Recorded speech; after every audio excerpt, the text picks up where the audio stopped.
Carme Macià és un dels components del grup de teatre de Torregrossa, que es diu Turmix Teatre. És un grup de teatre amateur que ja fa bastant de temps que estan fent coses aquí al poble. Carme, vosaltres heu fet el taller de teatre, d'interpretació teatral amb el Jaume Belló, heu posat en escena una història, una llegenda. Com ha anat?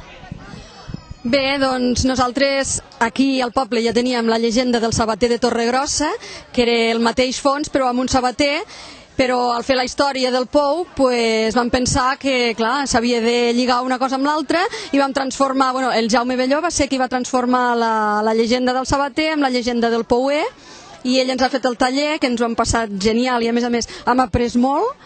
Vull dir, val a dir que ha estat una experiència superimportant per nosaltres, perquè no fèiem teatre, però a nivell de ens ho fèiem tot nosaltres i que surti com vulgui, i amb el Jaume hem après moltes coses i molt bé. Heu tingut molt bona resposta del públic i a més heu estat molt bé vosaltres, no? Això us anima, suposo, a continuar insistint en la festa del Pou Bo, no?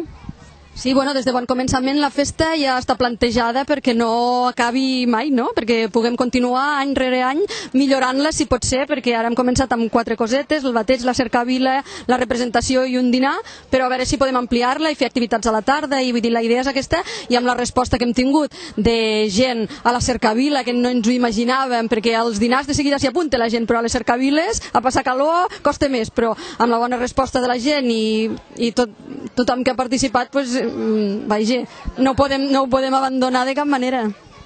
Molt bé, Carme, escolta'm, jo us animo a que seguiu i moltes felicitats, Moltes gràcies, esperem que us ho hagueu passat bé.